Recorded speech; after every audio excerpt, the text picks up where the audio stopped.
राजनीति में नई राजनीति का दावा करने वाली पार्टी की शराब जो जो पुरानी होती चली जा रही है, उनके असली चरित्र का शबाब खुद ब खुद उभर कर सामने आता जा रहा है। अभी कुछ दिन पूर्व आप लोगों ने देखा था कि एक स्टिंग ऑपरेशन प्रकाश में आया था, जिसमें इस घोटाले के एक आरोपी ने बहुत सी बातें कही थी जो अपने आप में बहुत कुछ रहस्योद्घाटन कर रही थी। आज यह महत्वपूर्ण प्रेस कॉन्फ्रेंस, जिसमें दिल्ली के प्रदेश अध्यक्ष जी भी हैं, सिरसा जी भी हैं, हम लोगों ने इसलिए बुलाई है कि आज से सोशल मीडिया पर कई जगहों पर एक स्टिंग ऑपरेशन का वीडियो बहुत प्रखरता के साथ ऐसी खतरनाक और घातक बातें कह रहा है। मेरे विचार से उसको देखने और समझने के बाद किसी भी प्रकार के बचाव का स्कोप नहीं रह जाता है। इस स्टिंग ऑपरेशन में इस घोटाले के आरोपी नंबर 9 अमित अरोड़ा किसी व्यक्ति को इतना विस्तार बता रहे हैं कि किस किस प्रकार से किस कंपनी को कितना पैसा लिया गया, एडवांस में पैसा लिया गया। और इतना ही नहीं है, इसमें सिर्फ पैसे लेने और देने का उल्लेख नहीं है, पूरी की पूरी पॉलिसी किस व्यवस्थित ढंग से बनाई गई कि चुनिंदा लोगों के हाथ में ही पैसा रहे और कैश का फ्लो भी उन्हीं के हाथ में रहे। वो चीजें देखकर निश्चित रूप से आप लोगों को भी बहुत दुखद आश्चर्य होगा। तो दिल्ली का जो था ये ब्रेड कोवर नदी चल रहा है, उसके बाद दीवान स्प्रेड वाला माफी वाले ऐसे में क्या बताया, आप बताएगा कि देर पैसा है ये लोग ब्रेड वाला तो 100 रुपए मंदिर में थे, वो तो कहते थे सर मेरी ज्वाइनिंग की है, तो मेरी ज्वाइनिंग की है, ठीक है, तो सब लोग बोलते थे कि सबसे बड़ा धंधा चाहिए बस। और 100 रुपए की ज्वाइनिंग में भी एक ही है कि ब्लैक और वाइट करने का धंधा, तो आप 100 रुपया किसी को एडवांस में दे दो, कैश आपने मेरे घर में कैश करा, नहीं तो 100 रुपया एडवांस में दे दिया, अब वापस आने का पता नहीं मिलने, नहीं तो कैश वाइट तो ब्लैक ही करना चाहिए, इस जो कैश है अगर मेरा एडवांस में एडवांस दे दिया, अब आपने वाइट को बता दिया, फिक्स धंधा फिक्स मार्जिन दे दिया, उसके बाद हमारे 7-70 करोड़ के जो मार्केट में उसने हमारा नहीं दिया 7 करोड़ सारे बोलते, क्योंकि हर आदमी बोलता था कि हमें भी धंधा दे दो, वो बोलते नहीं करने का देंगे, किसी का बदलने की हिम्मत नहीं, और हमारे पास कौन से निकल देते ऐसे ही मार्जिन कर, वो मार्जिन करने की तरीके से भी 50 करोड़ की करती मार्केट में 50 करोड़ की भी इसको बिना धंधा नहीं मिल सकता, उसके बिना ऐसे ही वो दिमाग करेगा, उसका धंधा इनसे थोड़ा सा छोटा था, 30 करोड़ पे बस ये मतलब। और इसके सिवाय ये तो सिर्फ ये तो मतलब ऐसा है कि जिसको मैं बोल रहा हूँ कि अगर आप एक्साइज में जाके मतलब आप भी लगे पत्थर पड़ने शुरू कर दें, हर आदमी को बताइए मतलब इसमें कुछ है ही नहीं है, मतलब नॉर्मल इन्फॉर्मेशन ऐसी ऐसा मतलब तो कभी सुना ही नहीं था कि ऐसा कुछ हुआ है। अमरनाथ पंजाब में अब अमरनाथ और एक कॉन्फ्रेंस 2 आदमियों को 10,000 करोड़ रुपए का धंधा 2 आदमियों को दिया, कैसे दीजिए आप लोगों को हमारे अंदर पॉलिसी एक शहर में 6 करोड़ के कंपटीशन क्या करता है, अगर एक दुकानदार में या एक रेस्टोरेंट में खरीदनी है 6 दुकानें हैं तो उसका तो फायदा मिलेगा ना, क्यों नहीं 2 आदमियों को, मतलब कोई रीजन तो बताओ कि ये 2 आदमी क्यों करेंगे, आप क्यों नहीं खरीदते हर शहर में 2 आदमियों को, ताकि कॉम्पिटिशन कस्टमर के लिए तो कॉम्पिटिशन अच्छी बात है, आप लोग करते कॉम्पिटिशन के लिए तो आप रिस्ट्रिक्शन क्रिएट करो, ऐसी रिस्ट्रिक्शन क्रिएट करके 2 आदमी को धंधा दे दिया। आज की डेट में हम डल कर दो और अगर पॉइंट्स में जहां पर जिस भी टेलर बंदा मत करा सकते हैं, जिसको ना मान दें उसकी ना कर देगा, बेचारा कैसे नहीं कर देगा। आप अच्छा आप इसमें मेरे से नहीं, पंजाब के किसी भी टेलर से जो बनाने की हिम्मत करेगा उससे पूछो, जब हिसाब किताब सब कुछ सेम है तो जेल कैसे होगा, सब कुछ सेम है, ये तो बड़ा हमारा भी पैसे नहीं बताते। मेरा नाम है मेरा दिनेश अरोड़ा हो जाता था, अब लोग मेरे को लोग दिनेश अरोड़ा बोलते हैं, मेरा नाम अमित अरोड़ा जी, अमित अरोड़ा, मैं दिनेश अरोड़ा हूँ, मेरे को कोई मतलब का धंधा नहीं मिला, 1% का भी धंधा नहीं मिला, मेरे पास रिटेल का धंधा तो मैंने हाई कोर्ट से मेरे को मिला है, high court Delhi high court से कोई जीत के लेके आऊंगा, मेरे पास कोई और बिजनेस नहीं था। अब मैंने नाम डाल दिया तो मैं एक बार किसने की पॉलिसी बनाने में तो सारा काम जो है विजय नायक का था, संदीप मेंटू का था, अमन धर का था, मैडम चड्डा का था, और एक अरुण दिल्ली नाम का ये जो अमन धर और विंडो है, और जो स्क्रीन विंडो स्पिरिट है, मैडम चड्डा महादेव लिखर है, और जो ये है क्या कहते हैं अरुण दिल्ली है, बनाया कितना होगा अगर कोई बताए ड्रग्स के पीछे तो जगह कितना 10 करोड़ में भी लगाए होंगे और 150 करोड़ में कमाए हैं अभी तक। और ये सारा सिर्फ ये पैसा कमाने का तरीका नहीं था, ये और तरीका था। क्या किया,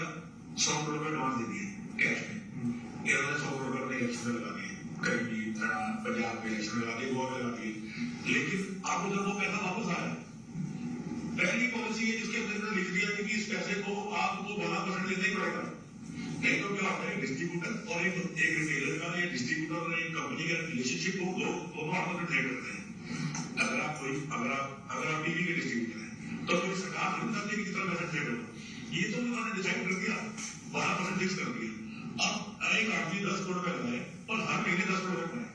ऐसा धंधा तो मैंने तो आज तक जिंदगी में दिखा नहीं सकता। ये तो सिर्फ जो वैल्यूएशन होती है पेटीएम बन गया 100 पेटीएम ने 15,000 करोड़ बन गया, वही चीज चल रही है। अगर ये चलता रहता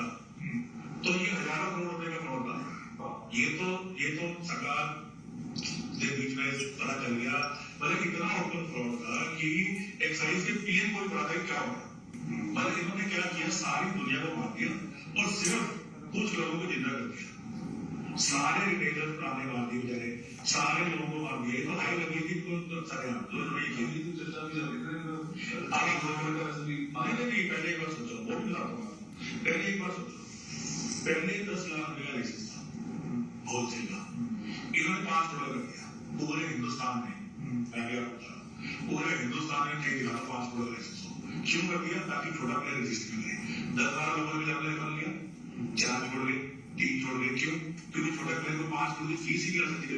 क्योंकि बिजनेस कॉस्ट ही मैंने समझेगा। बाकी आदमी तो जरा फीस भी होती बोली करना कि धीरे धीरे क्या हो, सारा बिजनेस ही चालू करवा है। बेसिकली प्लान तो यही था कि सारा बिजनेस ही चालू करना है। पूरा दिल्ली का बिजनेस जो 15,000 करोड़ रुपए की टर्नओवर का बिजनेस है, वो सारा बिजनेस ही चालू करवा है। अल्टीमेटली तो यही करना है गवर्नमेंट। और इन्होंने क्या किया, क्योंकि इनको पैसे सिर्फ इनको किसी रिटेलर से पैसे नहीं मिल रहे थे, इनको पैसे मिल रहे होलसेल से। ये क्या करते हैं, बहुत सारे होलसेल कैसे होगी, जैसे बाकी स्टेट्स ना हरियाणा में, बाकी स्टेट में कोटा फिक्स रहता है कि आपने मैंने बिजली फीस की 200 करोड़ की, तो 200 करोड़ तक की एक्साइज का कोटा फिक्स है। उसके ऊपर अगर लागू नहीं तो देखो फिर से पूरी एक्साइज 165% की एक्साइज नहीं बढ़ती है। आज इन्होंने यहाँ भी क्या किया, जितनी मर्जी बेचो, कुछ कोई कोटा नहीं, 1% मिलेगा। इससे क्या हुआ, ये जो गुजरात से शोर मच रहा है ना, ये गुजरात में दारू वहां से गई, ये गुजरात में दारू दिल्ली से जाके दिल्ली के अंदर क्या है, आप एक सिंपल सी बात है, आप एक ऐसी कौन सी मार्केट बनी दिल्ली के अंदर, ऐसा कौन सा बहुत बढ़ गया दिल्ली में कि एकदम से जहां मैंने बिकती थी 4 लाख 5 लाख महीने काम किया 15 लाख, ये सारे के सारे अगर ये इस चीज को अंदर जाए तो सारा ये जो गुजरात का छोड़ जाते हैं कि गुजरात में दारू चलेगी, गुजरात में दारू कहां से जाएंगे, गुजरात में दिल्ली से जाएंगे, आज दिल्ली में जाएगा तो पंजाब से जाएगा, पंजाब में सेम पॉलिसी कर देते हैं, पंजाब में भी सेम, पंजाब में क्या किया 12% का 10% हो गया, क्योंकि शोर मच गया 12% को पा दिया 10 करके, बाकी तो सब कुछ सीखा, लेकिन पंजाब में रिटेलर छोड़े कर दिए। आज यहाँ से जाएगा पंजाब से जाएगी, लेकिन ये जो दिल्ली को क्या करते थे, दिल्ली एक्सपोर्ट, हमारे धंधे में इसको कहते हैं एक्सपोर्ट कंपनी। इवन सारी जगह जो दिल्ली से समथिंग और सब जगह इनको तो अपने को ऐसे मतलब ना होलसेल में, जब कहीं से भी जाएगी इनको तो होलसेल में वैसे मिलेंगे 6%, ये तो 12% की कमाई एक थी तो विषय अपने 6% था। ये सब इन्होंने ओबराय होटल में बैठ के, लोधी होटल में बैठ के, ये तो मैंने आपको नाम बताया, समीप मेहंद्रू, अमंडल, ये मैडम चड्डा, ये सब ने बैठ के इन्होंने पॉलिसी बनाई, ये सब ने बैठ के पॉलिसी बनाई और उसके बाद इन्होंने 6% का गेम खेला, सबको मार दिया। ठीक है, सारे सिर्फ L1 के ऊपर पॉलिसी बताई। सिसोदिया तो किसी ने बनाया सरकार ने, अब देखो ये सिंपल सी बात है, ये कम से कम नहीं तो 3-4 हजार करोड़ की तो ये होलसेल पे खर्च कर रहे, उसके अंदर बड़े बड़े भी 300-400 करोड़ तो बना ही हो, बाकी तो उसके सिलाई क्या किया, इतना सब कुछ, इतना मतलब कॉमन सेंस की बात है, इसमें तो कुछ है ही नहीं है। अब ये स्टिंग देखने के बाद एक बार मैं पुनः याद दिलाना चाहता हूं, ये वही व्यक्ति हैं अरविंद केजरीवाल जी, भारत के इतिहास के एकमेव व्यक्ति जिन्होंने संवैधानिक पद पर कहा था कि अगर कोई तुमसे पैसा मांगे तो स्टिंग बना लेना, हम उस स्टिंग के आधार पर ही कार्रवाई कर देंगे। कोई अगर स्टिंग बनाकर भ्रष्टाचार का खुलासा करेगा तो हमारी सरकार तत्काल कार्रवाई करेगी। कहां गए वो वचन 7 साल पहले के बोले गए वो बात, और ये बात स्टिंग में आपको देखने के बाद और अधिक स्पष्ट हो जाएगी। अब हम यह कहना चाहते हैं कि स्टिंग होने की जो कुछ चीजें पब्लिक डोमेन में है, यह भारतीय जनता पार्टी नहीं कह रही है, यह पब्लिक डोमेन में, हम तो सवाल पूछ रहे हैं कि जब इस प्रकार की नीतिगत बातें उभर कर सामने आई, नंबर 2 पॉलिसी आपने विड्रॉ की, नंबर 3 उसके बावजूद आपने उसका समर्थन किया, नंबर 4 पहली स्टिंग पे कोई कार्रवाई नहीं की, नंबर 5 आपने उसके बाद स्टिंग पर कोई कार्रवाई नहीं की है, और आपके आंदोलन के पितृ पुरुष अन्ना जी भी इस पर आपके बारे में लिख चुके हैं। पर मेरा मानना है कितना चरित्र बदलता चला जाता है। मैं ये कहना चाहूं कि सत्ता का जो नशा है